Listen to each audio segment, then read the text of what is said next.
Ayan mga ka-farmers, ang tanim ko na pipino. Nag-umpisa na siya mamulaklak. Yan ang pinakauna kong tinanim, maski mainit. Nagtanim na ako.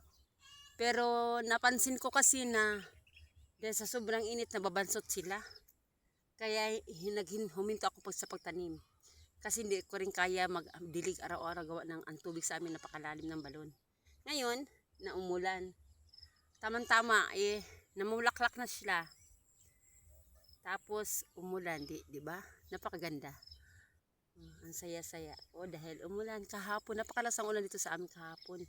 Kaya sigurado ako ng aking mga tanim, masaya din gawa na nakainom sila ng maraming tubig na galing ulan. At saka alam nyo ba yung tubig ulan ay may vitamins. Hindi gaya sa dinidilig lang talaga.